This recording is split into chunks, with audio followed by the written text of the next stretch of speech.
Bon matin tout le monde, Catherine Lavoie, Action Coach Performance. Je refais mon introduction pour ceux qui étaient déjà en ligne avec nous.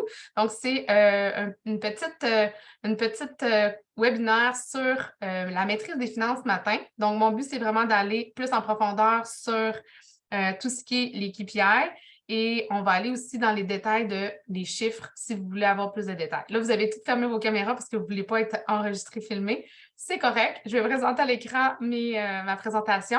Puis, vous pourrez, si vous avez des questions, arrêtez-moi. Puis ça va me faire plaisir d'aller vraiment en détail dans ce que vous voulez pour vous ce matin, parce que ceux qui sont en ligne, c'est pour vous que je le fais principalement. Je veux que vous mettiez des choses en application.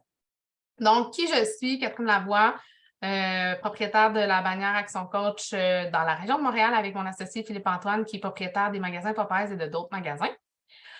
Aujourd'hui, ce que je veux, c'est vous montrer certains éléments, mais je veux que vous reteniez des choses pour les appliquer dans votre business. Fait que c'est quoi des billets force? Ben, c'est des éclairs de génie, c'est des eureka. Puis qu'à la fin de la rencontre ce matin, au moins, vous reteniez deux choses pour que vous les mettiez en application. C'est vraiment mon but.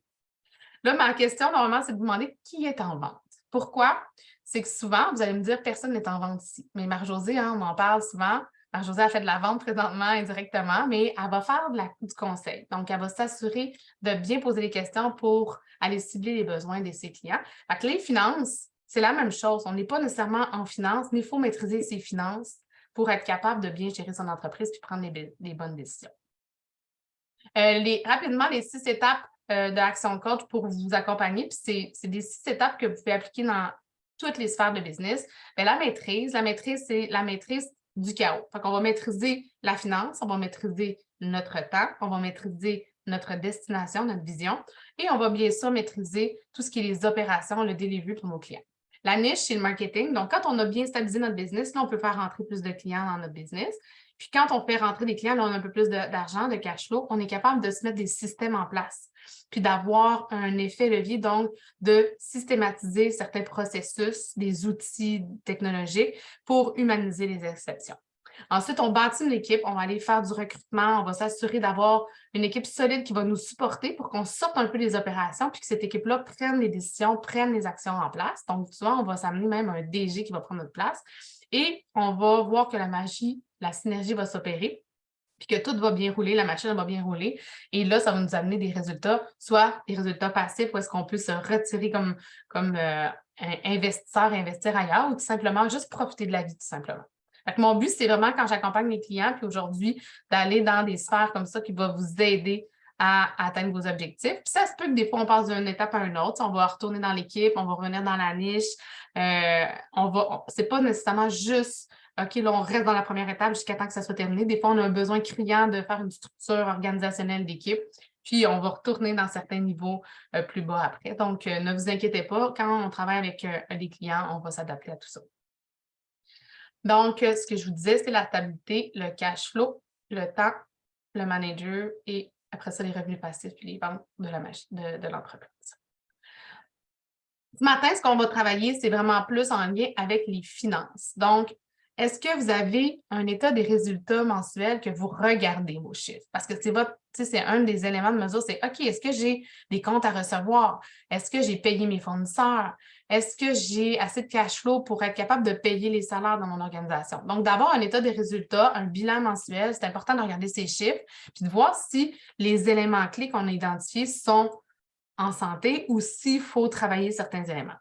Ensuite, ben, il faut avoir du cash flow dans notre compte pour être capable de payer nos factures. Donc, c'est de regarder est-ce que je suis capable d'avoir une prévision de cash flow. Ça se fait des calculs de ce côté-là. Puis j'ai des petits outils pour aider aussi si jamais vous avez des enjeux.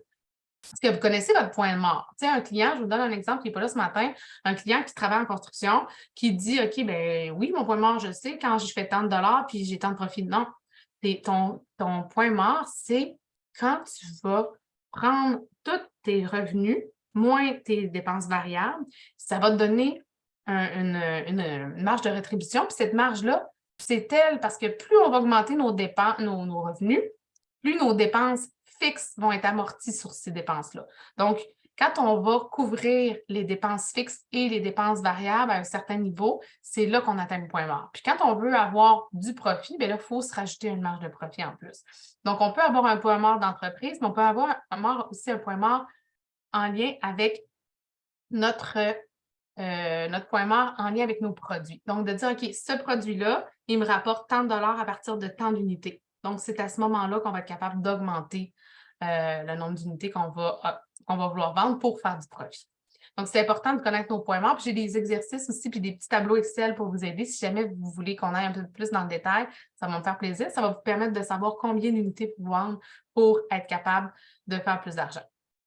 Puis, ça nous permet aussi d'embaucher les bonnes ressources. Quand on ramène ça à des chiffres justement avec Marie-Josée, c'était super facile de dire, OK, on a besoin de tant d'employés à tel moment dans l'année pour être capable de continuer notre croissance au niveau de ce produit-là spécifiquement dans l'entreprise. Donc, quand on connaît bien nos chiffres, ça nous permet de prendre les bonnes décisions. Puis même des fois, de faire, oh, c'est pas super, finalement, on va y arriver. Puis je pensais que ça serait plus gros que ça comme montagne à traverser. Puis finalement, ça se fait bien.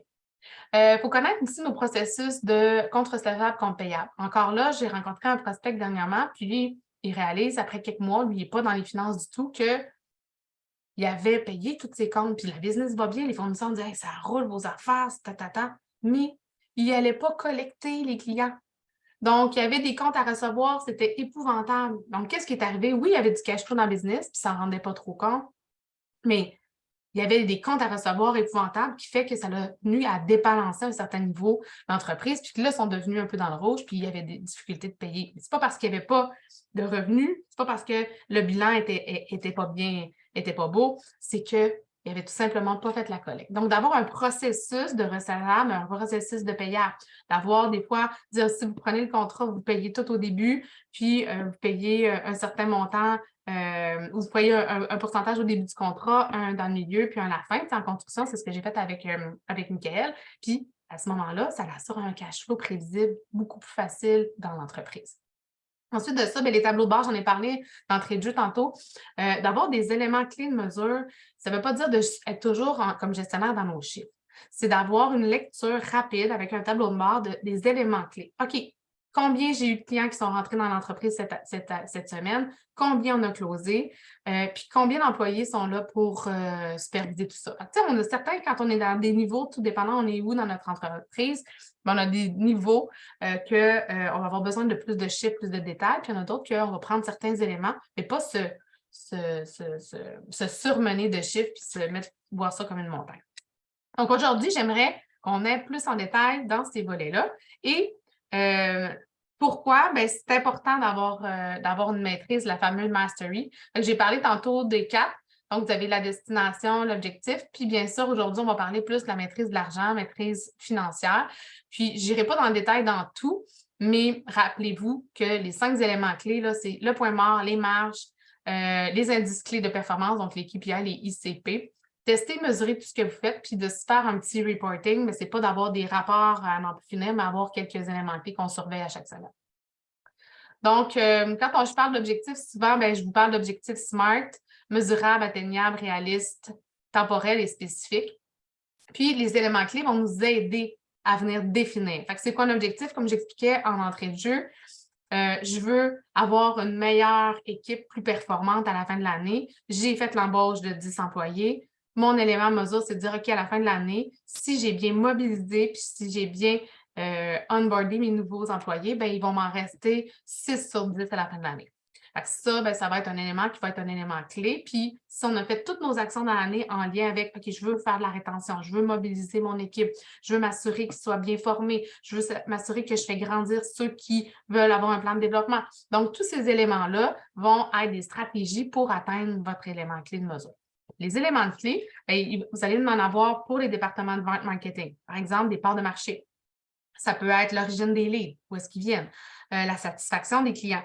La rentabilité par client. Si on met plus d'argent sur un client puis de temps, quand on facture à l'heure, si moi, je facture à l'heure puis que demain matin, j'ai un client que je lui donne 10 fois plus d'heures que ce que je lui charge, bien, ce n'est pas rentable en termes, même si c'est des heures. Même chose pour les finances. Bien, on parle de chiffre d'affaires, de marge. J'ai bien beau avoir le plus gros chiffre d'affaires du monde, si en bout de ligne, bien, j'ai tellement de dépenses rattachées à tout ça que je n'ai pas de profit, ça ne me donne rien. Je suis aussi bien de revenir à un chiffre d'affaires de zéro. Donc, c'est vraiment de ce côté-là, les petits éléments clés qu'il faut garder en tête. Donc, la maîtrise financière, ce n'est pas juste les chiffres du passé, mais aussi les prévisions.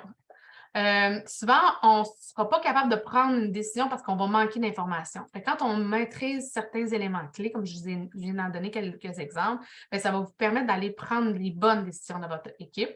Puis, bien, comme je dis souvent, on peut pas prendre de décision, on ne peut pas gérer ce qu'on ne peut évaluer ni mesurer. Donc, c'est important de dire, OK, combien d'employés j'ai dans mon équipe? J'en ai 10. OK, bien, j'en veux 6 à la fin de l'année. Bien, on est capable de mesurer, donc on va être capable de gérer cette situation-là. Puis, les chiffres historiques, les futurs indicateurs clés, on va en parler plus en détail. Voilà. Fait que, la première chose, souvent, c'est les croyances sur l'argent. Si vous avez des croyances sur l'argent, bien souvent, vous dites, ben l'argent, c'est pour les autres, moi, je ne peux pas être riche, ça va être sûrement, quand on fait de l'argent, on se fait juger, l'argent, c'est superficiel. Ah, on a des croyances. Mais ce que ça fait, les croyances? Bien, les croyances, rappelez-vous mon iceberg d'identité pour ceux qui le connaissent, sinon je le fais rapidement. Bien, tout ce qui est en dessous de l'eau, c'est ce qu'on ne voit pas. Puis, ce qu'on voit au-dessus, c'est les résultats. Donc, nos actions, nos décisions et nos comportements vont amener des résultats. Par contre, si vous avez une croyance qui vous limite par rapport à l'argent, bien, il y a des chances que vos comportements, vos décisions et vos résultats soient en lien avec ça. Donc, c'est hyper important d'être capable de comprendre que si vous dites que vous ne voulez pas faire de l'argent ou que vous voulez juste avoir de l'argent pour vivre, bien, ça va toujours vous tenir par en bas pour vous tirer vers le bas. Donc, si vous voulez avoir un meilleur résultat, changez vos croyances sur l'argent. Donc, l'argent, hein, c'est une idée accompagnée de confiance. Fait que souvent, on va le définir de cette façon-là. C'est une petite phrase clé avec Action Coach, mais quand on a de l'argent, ça nous donne confiance pour prendre les bonnes décisions. Mais quand on n'en a pas, on prend plus le temps de prendre une décision puis de s'analyser. Donc, qu'est-ce que c'est l'argent? Ça peut être très relatif. Les éléments clés, je vous en ai donné quelques exemples tantôt. Pour moi, cette slide-là, elle est hyper importante. C'est mon petit cadeau du jour. Pourquoi? C'est que, OK, peu importe l'équipe, peu importe, pardon, le département dans lequel vous êtes, c'est ces éléments-là que vous allez pouvoir identifier pour mettre en place. Par exemple, j'ai donné tantôt en marketing, en vente, bien, la rentabilité par client. Est-ce qu'on a un bon mix produit? Est-ce qu'on a une rétention de nos clients? Tu sais, si on a un client qu'on signe puis qu'à la fin de l'année, on a 60 de rétention, bien, on a juste un 40 à aller rechercher à chaque année pour renouveler notre clientèle. Fait que ça, c'est des éléments clés de dire, OK, comment je peux améliorer ma rétention client? Au niveau des finances, est-ce que j'ai des créances qui ne sont pas payées? Est-ce que j'ai des frais financiers à chaque mois parce que je paye tout le temps mes comptes en retard? Est-ce que j'ai des mauvais clients, des clients, des mauvaises créances, des clients douteux? Est-ce qu'on peut les améliorer, dire, OK, au lieu d'avoir des clients D qu'on appelle, puis qui sont tout le temps courir après, puis l'argent, bien, peut-être qu'on pourrait faire du ménage dans nos clients. Tu sais, dans le domaine financier, souvent, ils vont faire ça, ils vont acheter des books de clients, puis là, bien, il y a des clients qui ne font pas d'argent avec, puis même, ils perdent d'argent à faire des meetings avec eux 2-3 fois par année. Donc, ils vont décider de épurer leur liste de clients, d'en avoir moins, mais des clients qui vont payer mieux puis qui vont être capables d'aller peut-être faire du référencement avec eux. Donc, de travailler sur certains éléments clés comme ça peut vous aider. Ensuite de ça, au niveau des opérations, j'ai parlé tantôt du nombre d'employés. La capacité d'utilisation de la sécurité. Tu sais, les jours perdus, les réclamations. Tu sais, souvent, on va voir ça dans le domaine plus du service, justement, assurance, etc. Puis, bien entendu, bien, tout ce qui est service après-vente. Tu sais, pour moi, les garanties, les réparations, la production, tu sais, on peut augmenter notre efficacité de vente de services après-vente, mais on peut peut-être aussi augmenter le nombre de retours. Tu sais, si on est dans la production XY puis qu'on a des retours à chaque fois, bien, peut-être qu'on peut retravailler au niveau de notre production puis nos opérations. Dans l'équipe, j'en ai parlé rapidement aussi, bien, l'absentéisme, si on voit que moi, je travaille avec un client en pharmaceutique, puis il me dit souvent le présentéisme. Je lui dis, qu'est-ce que c'est le présentéisme? Bien, en fait, c'est des gens qui se présentent au travail, mais qui ne sont pas vraiment efficaces, qui ne sont pas là. Ils viennent parce qu'ils ne veulent pas avoir des congés de maladie ou qu'ils ne veulent pas prendre des vacances, mais ils sont fatigués mentalement ou ils ne sont pas efficaces. Donc, de mesurer l'absentéisme, de mesurer le présentéisme, de s'assurer que nos employés sont heureux, satisfaits, performants, on les écoute. Donc, d'avoir des plans pour suivre votre équipe, c'est des éléments de mesure aussi à mettre en place. On va parler de formation. Est-ce que j'investis de la formation dans mon équipe? C'est le fameux, les grosses compagnies ont 1 2 à mettre en formation. Vous, qu'est-ce que vous mettez comme coût en formation par année, par employé? C'est des éléments de mesure aussi à mettre en place. Le chiffre d'affaires généré par employé, souvent dans les ventes, on va voir ça. Bien, si je génère 500 000 puis qu'il me paye 50 000, bien, la rentabilité d'employé est là. Mais tu sais, des fois, si on va un petit peu plus loin puis qu'on voit toutes les dépenses fixes puis toutes les autres dépenses variables autour, bien, peut-être que notre employé, là, c'est un exemple fictif, il est trop payé par rapport au chiffre d'affaires qu'il va générer. Fait que ça va être des éléments qu'on va aller mettre en place. Puis même chose pour les fournisseurs. Je suis avec un client dernièrement, on est en train de monter un questionnaire de satisfaction client. Pourquoi? On l'a fait, bien entendu, on veut s'assurer que nos clients soient satisfaits, mais aussi nos fournisseurs. Parce que si notre fournisseur il est satisfait puis qu'on a une pénurie de main-d'œuvre, il y a des chances qu'on se tourne vers des sous-traitants. Si nos sous-traitants sont contents, bien, ils vont avoir le choix des employeurs, puis ils vont dire OK, pourquoi je ferais plus affaire avec toi, Catherine, ou toi, Patrice? Bien, c'est parce que je vais avoir une meilleure réactivité, je vais respecter les délais, je vais payer plus rapidement, ils vont avoir une satisfaction, un échange, je vais les considérer dans leur travail, je vais leur donner plus d'outils pour travailler. Donc, tout ça, c'est des éléments qu'on peut mettre en place. Puis, bien entendu, une innovation pour terminer. OK, je vais vous partager ce document-là. Donc, quand on pense à nos objectifs, je vous ai les donné comme un exemple clair tantôt avec une équipe, d'avoir une mobilisation d'une équipe. On veut que notre équipe, à la fin de l'année, bien, c'est quoi l'élément? C'est que nos employés soient encore là dans notre business, puis qu'ils soient heureux, satisfaits et performants. Bien, qu'est-ce qu'on met après comme stratégie en place? Bien, là, on peut mettre des stratégies et des liens. Puis que c'est assez simple de mettre des éléments quand on les comprend. Donc, les éléments clés de performance, c'est des signes vitaux de votre entreprise. Donc, j'en ai parlé rapidement, donc je ne retournerai pas dans le détail, mais tu sais, au niveau financier, parce qu'aujourd'hui, c'est plus de la finance, mais on va parler du chiffre d'affaires. Tu sais, oui, les revenus qui rentrent dans l'organisation, mais aussi, est-ce que je fais de l'argent? C'est bien beau de dire je fais 2 millions de chiffre d'affaires, si, comme je disais tantôt, il reste 20 000 dans vos poches, bien peut-être que descendez donc à 200 000, puis ayez moins de dépenses, puis il va peut-être vous en rester plus dans vos poches. Puis souvent, c'est aussi de dire, OK, c'est quoi le point de bascule où est-ce que je dois plus investir un petit peu dans mes dépenses pour en faire plus? Hein, souvent, ça va prendre un effet levier pour dire, OK, oui, là, je vais mettre une pression un petit peu plus, je vais faire moins de profit, mais ma productivité va augmenter, puis là, mon chiffre d'affaires va pouvoir augmenter. Donc, c'est vraiment de prendre ce temps-là d'analyse puis de le planifier. Les ratios aussi, c'est quand on est rendu dans un deuxième niveau, troisième niveau financier. Là, aujourd'hui, je suis plus dans les bases. On va aller plus regarder les ratios pour nous aider à prendre les bonnes décisions, puis ça va être plus rapide. Puis tout à l'heure, je vous parlais de KPI non financiers, donc le nombre d'activités clés. Est-ce que j'ai généré 5-10 contacts clients cette semaine? Ce n'est pas financier, mais ça reste que j'ai réalisé des activités avec mes clients, à la mesure du service client, etc. Donc, une question que vous pouvez vous poser comme prémisse aujourd'hui, c'est quoi l'objectif de votre chiffre d'affaires pour l'année ou pour 2023? Un chiffre d'affaires, c'est vos revenus. Ça serait quoi votre objectif? Il faut partir de là. De vous poser cette question-là, première chose. Deuxième chose, c'est quoi votre objectif de profit?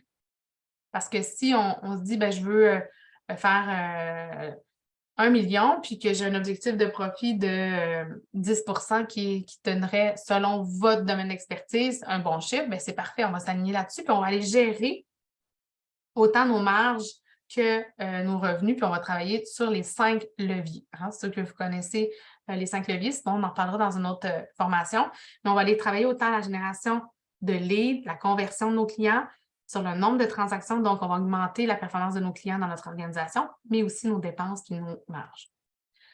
Donc, la maîtrise des marges, qu'est-ce que c'est? Souvent, je vous dirais que même hier, j'ai regardé des présentations puis j'ai réalisé que ce n'est pas si clair pour tout le monde, cette petite formule-là, très simple. Puis même la présentation qui était sur Action Coach France avait inversé les coûts variables des coûts fixes. Donc, c'est hyper important ce que je montre à l'écran. Puis c'est une petite formule très simple. Donc, notre chiffre d'affaires, c'est nos ventes, hein, ce qu'on vend, moins les coûts variables. Donc, les coûts qui sont rattachés sont variables. Fait que si, par exemple, moi, je fais une vente demain matin, le coût variable, qu'est-ce que c'est? C'est mon temps, mes heures facturables. Ça va me donner mon profit, donc une marge brute. Et ensuite, on va enlever toutes les dépenses fixes. Donc, mon ordinateur, mes dépenses d'électricité, si j'ai des dépenses de papeterie. Donc, tout ce qui va rentrer un fixe à tous les mois, ils vont rentrer dans ces dépenses-là pour m'amener un profit net. Donc, souvent, on ne sait pas trop c'est quoi qui va dans la variable, c'est quoi qui va dans le fixe. Mais dites-vous que si je dois augmenter l'investissement d'une dépense pour faire une vente, ça devient un coût variable. Donc, c'est un coût qui va suivre l'évolution des ventes. Quand on veut calculer notre point mort, bien là, bien entendu, ça nous prend ces chiffres-là. Donc, je n'irai pas dans le détail ce matin, mais si vous voulez avoir la formule, plus un profit, parce que souvent, on veut planifier un petit profit, on va calculer nos coûts fixes plus le profit divisé par notre marge bénéficiaire en pourcentage. Donc, on va aller calculer nos ventes moins les variables, ce qui va nous donner notre break-even, donc notre fameux point mort. Pourquoi que c'est important? Ben, c'est comme je vous expliquais tantôt, le total des dépenses, c'est ce qui est en jaune. Les total de coûts fixes, c'est en rouge parce que c'est fixe. Puis, ce que ça va nous permettre de voir le break-even, c'est quand les totales des dépenses croisent les revenus. Donc là, on est à notre zéro profit. Puis quand on est en haut de cette ligne-là, avec la ligne bleue, bien là, on devient avec des profits. Donc, c'est vraiment un point important. Tout ce qui est les budgets, je ne veux pas aller dans le détail aujourd'hui là-dessus, mais je veux juste quand même les montrer rapidement. De suivre son niveau de cash flow, ben, le niveau de cash flow, c'est les dollars qui rentrent. Fait que, oui, on peut faire des ventes, mais les dollars peuvent rentrer plus tard. Comme d'exemple, dans la construction, ce qu'on a fait, c'est qu'on a fait rentrer, aussitôt que le client signe un contrat pour réserver sa place, ben, il faut qu'il mette un montant. Il y a de l'argent qui rentre dans le compte. Il n'y a pas de dépenses. Donc, oui, il y a un niveau de cash flow dans la business qui va être là. Puis là, après, on va avoir plus de dépenses, donc on va engager des fournisseurs, on va acheter des matériaux. Donc là, nos coûts variables et nos coûts fixes vont toujours être là, mais nos coûts variables vont augmenter en lien avec le projet. Donc, c'est important de surveiller ce que je vous montre là à l'écran. C'est hyper simple. Vous voyez, il y a genre 6 chiffres, peut-être plus que 6, mais 7 chiffres à suivre qui vont vous permettre de voir, est-ce que je suis capable de payer les salaires dans mon organisation? Puis 2, est-ce que je suis capable de peut-être mettre plus de revenus anticipés dans mon organisation pour avoir toujours un niveau de cash flow plus intéressant. Donc ça va être super important de le regarder. Ensuite de ça, un autre élément clé que je veux vous parler, c'est les escomptes. Les escomptes, ça vous permet d'augmenter peut-être du volume de vente, mais regardez l'impact que ça a sur vos profits. Donc, je vous donne un exemple d'un client qui va faire, il va faire une vente, puis ses frais variables vont être à 60 %. Donc, il va faire du profit à 40 %. Donc, s'il donne un escompte de 10 % est-ce que ça touche les frais fixes? Non. Ça va juste toucher sa profitabilité dans ses poches. Puis, même chose, si on augmente nos prix, qu'est-ce que ça fait? Donc, ça augmente le profit direct dans nos poches. Donc, une baisse ou une augmentation au net, ça n'a pas d'impact sur votre profit. Ça a juste un impact sur le volume de vos ventes. Donc, rappelez-vous ça, c'est un game changer. Puis mon associé qui est les magasins Popeyes, quand je lui ai parlé de ça, il a arrêté de faire des rabais. Il donnait des rabais, des 15 % à ci, à ça, à ça. Ce qu'il a fait, c'est que oui, il donne des cadeaux maintenant avec achat pour fidéliser, mais c'est plus des escomptes. Donc, si la cliente vient et qu'elle achète pour 300 $, bien, avant, il y avait un 15 % sur son 300 $. Là, c'est plus nécessairement ça. Il va donner des petits cadeaux avec achat, mais beaucoup moins. Donc, ça vient moins gruger sa marge dans ses poches. De cette façon-là, bien, avec la COVID, il a quand même fait des augmentations. Donc, des petits trucs aussi comme ça. J'en ai plein.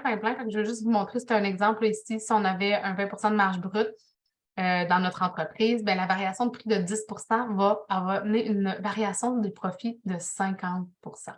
Donc, c'est super. C'est une matrice que si ça vous intéresse de savoir, OK, combien, quand je donne un rabais, combien ça a comme impact sur mes profits, selon le pourcentage de votre marge bénéficiaire à vous, bien, ça va avoir un impact différent aussi. Donc, oups, là, il y a une petite coquille sur mon visuel. Donc, les bilans financiers, on en parle, les balance sheets, on va parler des historiques d'actifs, de passifs. Donc, je ne veux pas aller dans le détail aujourd'hui parce que pour moi, il y a des comptables, puis j'ai des partenaires d'affaires aussi avec qui je travaille. Si jamais vous voulez aller plus dans le détail, ça va me faire plaisir de vous les référer. Aujourd'hui, c'est juste une initiation de ce que je voulais faire avec vous, mais on peut aller vraiment plus en profondeur ensemble. Donc, quand on fait le format des comptes, bien, il y a le cash flow prévisionnel. Ce que je vous ai dit tantôt dans le calendrier, c'est de prévoir les flux de liquidité qui rentrent et qui sortent. Bien oui, on a des taxes et des impôts à payer, hein? Les fameuses sorties d'argent qu'on dit « Ah non, j'ai oublié de faire mes paiements de taxes ». C'est hyper important à chaque 3 mois de surveiller ça, puis idéalement de faire des acomptes prévisionnels, donc de le prévoir. Si vous êtes capable de le payer tant par mois, ça va être encore mieux. Mais l'élément clé de suivre ces cash flows. L'état des résultats, à chaque mois, normalement, vous avez votre rapport. Donc, c'est vos ventes, vos frais d'exploitation, vos bénéfices. Et si vous avez des actions, tout ça, ben, on peut voir la répartition. Donc, de regarder ces chiffres-là, puis de voir, OK, est-ce que si je regarde le mois d'avant, ça l'a baissé ou ça l'a augmenté? Oh, est-ce que j'ai des comptes à recevoir qui sont un petit peu trop élevés? Il va falloir faire de la collecte. De la collecte. Donc, ça va être important de surveiller puis de prendre un petit moment chaque mois pour regarder vos chiffres. Le budget prévisionnel sur 12 mois, c'est souvent ce que je fais avec mes clients quand je commence, quand on parle de finances. Pourquoi? Bien, oui, on a des revenus, on a des dépenses, mais combien qu'on va faire dans le prochain mois? Puis comment, après, on va mettre en place les outils puis les opérations pour les faire? Si je veux faire 75 000 dans le mois de février, bien, comment je vais le faire, ce 75 000-là? Bien, OK, je vais vendre des services, je vais vendre certains, je vais peut-être développer un nouveau produit. Puis là, après, bien, ça va aligner mes actions marketing avec ce que je vais vouloir aller chercher comme revenu. Fait que ça va être hyper important de se faire un budget prévisionnel par mois. Donc, au début, on va partir de nos événements. Fait que, je vais vous donner un exemple. Moi, je fais des webinaires, puis je vais faire des séminaires. Fait que je vais faire mon calendrier d'événements. Ensuite, je vais mettre un objectif de revenu par rapport à ces événements-là. Puis, après, je vais faire mes actions marketing pour y arriver. Même chose avec mes one-to-one. OK, j'ai prévu de faire 10 diagnostics par semaine dans mon agenda. Selon mes statistiques de conversion, ça va me donner tant. Si je veux avoir 3 nouveaux clients dans mon revenu prévisionnel, OK, combien de rencontres il faut que je fasse par mois pour y arriver? Donc, vos actions, vos décisions, vos stratégies vont découler de votre budget prévisionnel. Même chose pour vos dépenses. Si on sait que demain matin, je veux coacher 16 nouvelles personnes la semaine prochaine, je ne serai pas capable d'y arriver toute seule. Donc, j'ai besoin d'engager un autre coach, comme Patrice. Patrice qui s'en va en formation pour terminer sa formation la semaine prochaine, bien, il va être prêt. Donc, OK, dans mon budget prévisionnel, je vais être capable d'augmenter mes revenus en haut, mais aussi, ça va m'engager des nouvelles dépenses. Donc, il faut que je le planifie aussi dans mes dépenses. Parce que pour moi, c'est des heures facturables pour Patrice. Donc, tout ça pour vous dire que c'est votre élément clé. Pour moi, c'est ce qui est comme mon tableau de bord où est-ce que ça me donne une ligne et après, nos objectifs vont en découler autant d'embauche, autant de dépenses, mais aussi de développement des affaires, marketing et formation. Provision, j'en ai parlé vite, vite tantôt. Une provision, ben, c'est une somme qu'on prend dans un compte en vue d'un prochain mouvement d'argent. Hein, on le sait, si on veut s'acheter une maison, on va mettre de l'argent dans notre compte, puis on va aller à la banque pour dire, OK, il me manque un peu d'argent ou beaucoup d'argent, on va aller l'emprunter, puis on va avoir notre argent dans un compte pour se préparer pour faire l'achat de notre maison. Même chose, si on veut payer nos factures, il faut prendre des provisions pour être capable de payer nos taxes. On sait qu'on a des dépenses qui s'en viennent pour acheter un camion, un équipement. Est-ce que je peux me mettre dans un compte une provision qui va me permettre de faire ces dépenses-là? Même chose pour les congés. Hein? On a des employés. J'ai eu une situation justement avec des employés, avec un client dernièrement. Il n'avait pas pris la compte dans le compte pour payer les congés de vacances, maladie, formation. Ce que ça fait un trou dans le budget.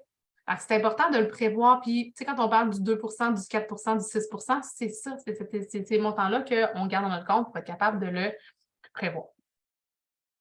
L'équipière, on en a parlé. Les lectures recommandées, moi, ce que je vous dirais, c'est sûr que les finances, on ne devient pas bon demain matin. On a souvent je vous dirais, c'est à cause qu'on ne connaît pas ça qu'on a une certaine réticence à jouer dedans. Avec un comptable, comme mon frère, lui, il adore les chiffres, mais c'est les chiffres pour prendre les meilleures décisions. Donc, c'est pour vous aider à devenir plus rapide, un peu plus agile dans la prise de décision plus rapide. Donc, ce n'est pas nécessairement d'être le comptable qui va rentrer les chiffres à chaque semaine, mais au moins de bien maîtriser ces chiffres nous aide à aller plus vite, à prendre les meilleures décisions, puis bien entendu, à en faire plus après, parce que quand on teste et qu'on mesure, bien, ça nous permet d'avancer davantage. Donc, il y a des petits livres comme ça, là, je vous en donne quelques exemples. Comment lire un rapport financier? Comment développer notre intelligence financière? Puis, comment manager tout ce qui est les profits puis le cash flow. Puis, nous, avec Action Coach aussi, on en a. Donc, on a Instant Cash Flow qui est hyper simple à lire. C'est sûr qu'il est en anglais, mais pour même ceux qui n'ont pas de facilité en anglais, je vous dirais de le lire. C'est les bases vraiment de comment générer du cash flow. Bien, justement, les comptes payables. Ça va être des stratégies super simples. Puis je vais d'ailleurs, dans mon petit cadeau aujourd'hui, vous donner quelques stratégies par courriel là, de ce que vous pouvez faire pour ramener plus de cash flow rapide dans votre entreprise. Comment définir aussi vos KPI. Pour moi, ça va être vraiment de définir la stratégie. Vous le savez, je parle beaucoup de vision, de mission, de valeur. Mais pourquoi, dans le fond, c'est où est-ce que je veux aller? Je veux-tu embaucher puis avoir des gens qui rentrent, qui me donnent du revenu, puis après, dans 4 mois, je recommence? Non. Je veux avoir une stabilité, je veux que mes employés vivent ma bienveillance, je veux que mes employés soient mobilisés. OK, bien, c'est quoi les éléments clés qu'on va faire? Bien, on va mesurer ça. Puis à la fin de l'année, on va mettre nos actions en place. Je prends toujours cet exemple-là. C'est sûr que Marie-Josée a s'enliser un peu, mais je trouve que c'est un élément qui est super facile à vous mettre en image parce qu'on ne pense jamais comment on peut mesurer l'aspect employé. Puis je sais que c'est un gros enjeu présentement. Donc, comment le faire? Bien, c'est un peu en se disant, bien, l'employé, il est là ou il n'est pas là à la fin de l'année. Donc, voilà. Puis, toute l'équipe va être alignée là-dessus. Je donne un exemple encore. Si vos employés savent que le but, c'est d'avoir plus, on veut être 14 à la fin de l'année, là, on est 10, on veut en engager 4 autres, bien, OK, moi, je vais faire du mentorat pour que ces employés-là soient là comme gestionnaire dans l'équipe. Moi, je vais déléguer mes tâches administratives pour qu'une autre personne le prenne dans mon équipe pour que je sois capable de faire ce mentorat-là. Donc, toute la stratégie de l'organisation va être alignée sur cet objectif-là. C'est vraiment important de définir la stratégie, vos objectifs. Ensuite, c'est de vérifier de façon constante comment ça se passe. Hein? Marie-Josée, comment ça se passe avec les employés? Sont-ils sérieux? Est-ce qu'il y en a qui ont la langue à terre? Est-ce qu'ils ont leur petit plan de développement avec chacun leurs expertises? Est-ce que c'est exact? Est-ce qu'ils vous disent la vérité? Est-ce qu'il y a d'autres façons que tu pourrais mesurer ça? C'est des lacunes, mais les adresser. Est-ce que vous avez élaboré aussi des nouvelles mesures? Comment le faire? Bien, OK, peut-être qu'on va mettre des comités de communication en place. Est-ce qu'on pourrait mettre des plans de développement puis faire des accompagnements tous les mois, faire des plans de formation pour l'équipe? Donc, c'est vraiment de mettre en œuvre tout votre plan. Dans toutes ces lectures recommandées-là, je vais vous donner plein d'idées, des petites stratégies en point de forme où est-ce que vous pouvez dire, OK, moi, mon objectif il est assez clair. Comment je peux le mesurer? Bien, d'aller dans la feuille de KPI. Premièrement, ça va être la feuille de KPI pour identifier votre élément de mesure. Puis ensuite, bien là, ça va être de choisir les stratégies sur lesquelles vous voulez mettre l'emphase pour atteindre ce KPI-là puis de le garder.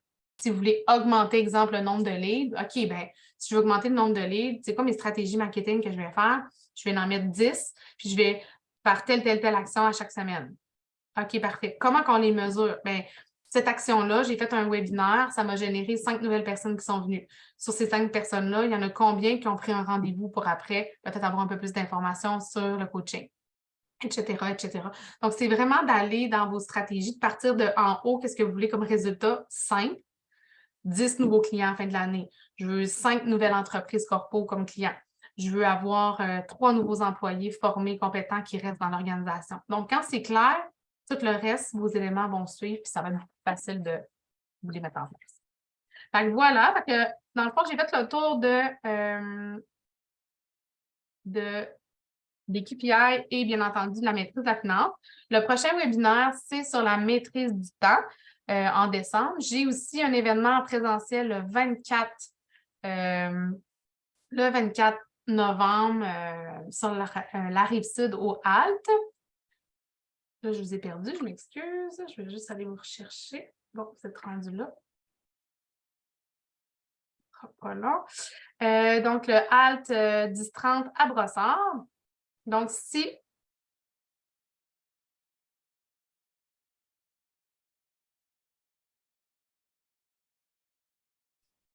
On est là. Ah, OK, je m'excuse, c'est que moi, je vous ai tout perdu, je suis désolée.